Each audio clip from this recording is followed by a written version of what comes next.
The next character for Girls Frontline 2 has finally been announced. It's going to be Makiatto, who is one of the best characters in the game. I'm going to go over why in this video. I know some of you guys saw that title. Should you summon her? I'm going to say right off the bat right now, yes, you absolutely should, especially if you pulled Sayumi and you want to go for a freeze team, because she is going to be one of the base, like, not even base, but one of the most important characters for having a very good damage dealing freeze team. Now, as you can see, this is the CN tier list of right now, as of right now, what they currently rate characters in CN right now. And Makiatto is still S tier, while Sayumi is still the best support in the game. Now, some of the downsides, I will let you guys know right now.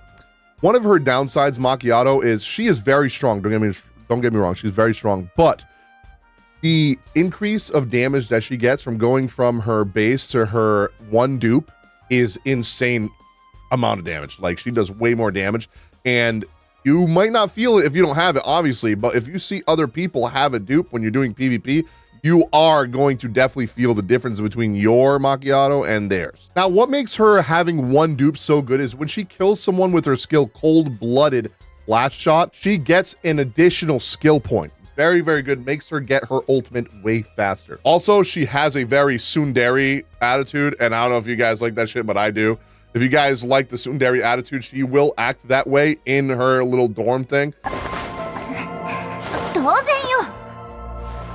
If you don't like Tsundere attitudes or personalities, you might get turned off by her a little bit, but I love that shit. So yep, that's another reason to add her to the list. And of course, also, this is a little snippet of what she looks like in one of her costumes. I believe somebody told me on Twitter, this is her first, like, Girls Frontline 1 anniversary skin for her.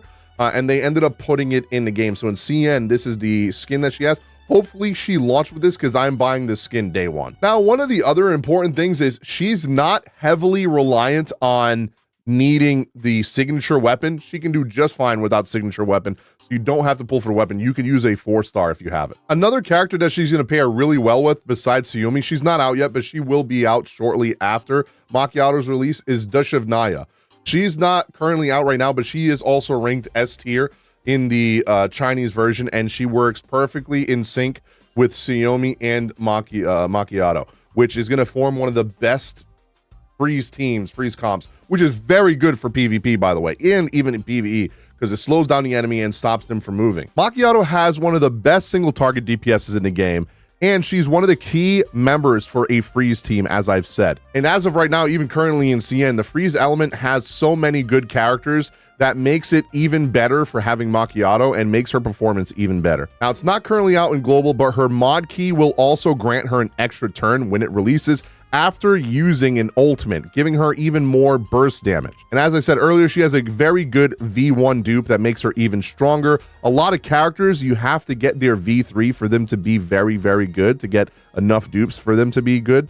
But for her, she only needs her V1 investment to make her amazing. And as I said earlier, she isn't reliant on signature weapons to perform well at all. I'm going to give you guys some weapons and a team comp that you guys could use, or team comps, multiple, that you guys could put together to use her. So if you have any of these characters, she will be very good for your account. I will say there are some great 5-star weapons that you can get from the shop. So if you've been summoning and saving your currency that you get from summoning that you can use on the shop, the weapon shop that lets you buy a 5-star weapon, she has a very good option on there that she can use as well, or you could use a 4-star as well. Let me go over the weapons you guys could use. So you're gonna go to the shop and go to trading post, head over to a neural integration. This is where the 5-star weapons that you can redeem. As you guys can see, I have 1,524 of them, plus 900. If you've even been doing standard summons or even the regular the limited banner summons as well, you will. I don't know if the tickets count to get these. I think they do. I'm sure they do, or if it's just a gem summons. Either way, you can work your way up to it. Now, the Samosek right here is a very, very good one. It is based, like, you could use it for Moza Nagant if you have Moza Nagant, but this is also very good for her as well, because for Makiatto, you want to go for crit damage. And as you can see, you get 25% crit damage just by equipping this weapon on top of already getting your attack. You won't get the signature trait that's for Moza Nagant, but you're really just equipping this for the crit damage. The 4-star that you could use could also be the 3-line rifle. This one could be very good for her as well.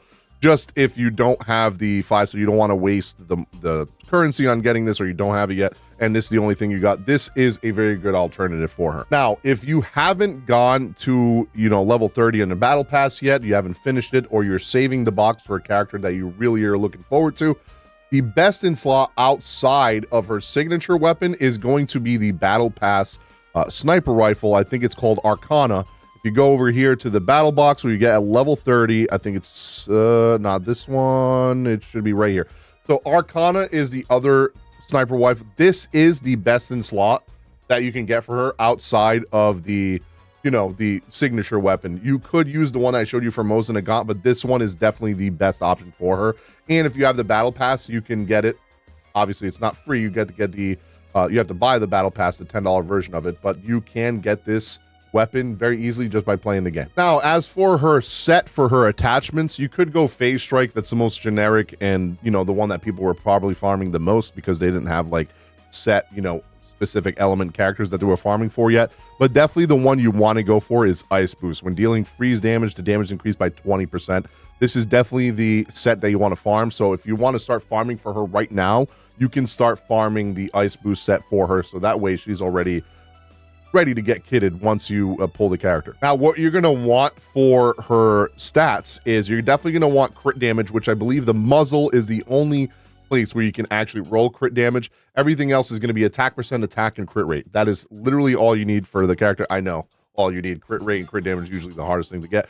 But if you start farming now, you should have some good stuff ready for her from when she already comes out. Now, I will tell you right now, I'll just show you real quickly, the best characters that you can have on a team with her are going to be Sayumi. Obviously, she's going to be the best support character in the game for like a year.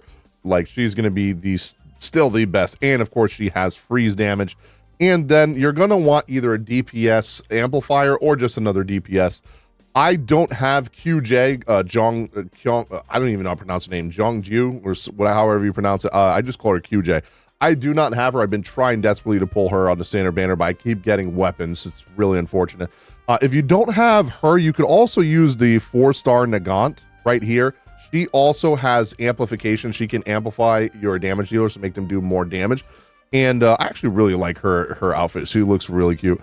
And she's one of the few pistol characters in the game that use a revolver. I think that's awesome. And then you're going to want a DPS character like Tololo or Ulrid. I got Ulrid because I think she's way cooler than Tololo, while Tololo is also very good and very meta. She does fall off a little bit later on. Even though Ulrid isn't really rated that high up, I really like her design a lot. So my team that I'm going to be using is going to be Sayumi, Ulrid, and if I don't pull QJ by the time she comes out, I will be using Nagant as my 4th. Of course, Nagant is going to be replaced when Dushevneya comes out, because she's like the best in slot DPS amplifier for her. Let me know your thoughts in the comment section down below. Are you guys going to pull for her? Are you going to try to build a different team, or are you going to go for the freeze comp team, which is very good in PvP and PvE and one of the best teams in CN right now? Or are you just don't care about meta and you're going to be pulling for her because you love the Tsundere vibes and how she looks in the game, and especially that outfit? I am very excited to see more from her, and I've been really enjoying this game. Let me know what you guys have been thinking about the game.